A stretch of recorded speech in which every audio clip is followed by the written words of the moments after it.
Assalamu alaikum wa rahmatullahi wa barakatuh.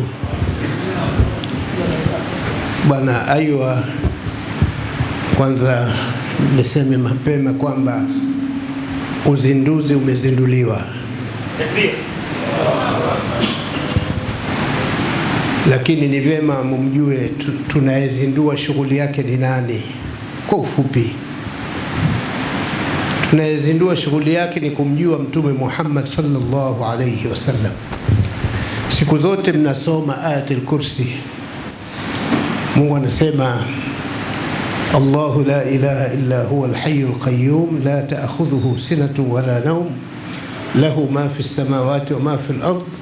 Hapo man dha alladhi yashfa'u 'indahu illa bi'idhnihi, hakuna atakayeweza kuomba shafaa mbele ya Mwenyezi Mungu illa kwa idhni. Siku gani?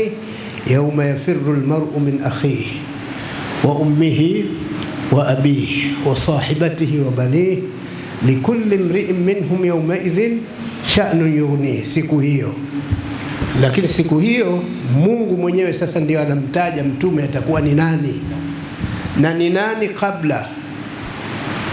Ni nani kabla? Ndo haya yote yaliyosemwa na mashekhe, lakini ni nani siku hiyo?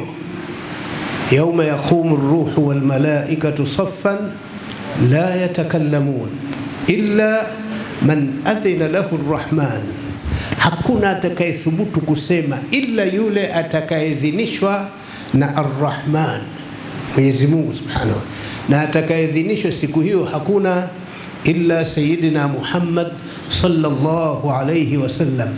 Hilo peka yake likutoshe kwamba watu watakuwa wanakimbiana, hawajuani. Hakuna mtoto anamtaka baba wala baba anamtaka mtoto wala mpenzi wake anamtaka mpenzi wake, lakini watu wote tegemeo lao ni kwa Mtume Muhammad sallallahu alayhi wasallam.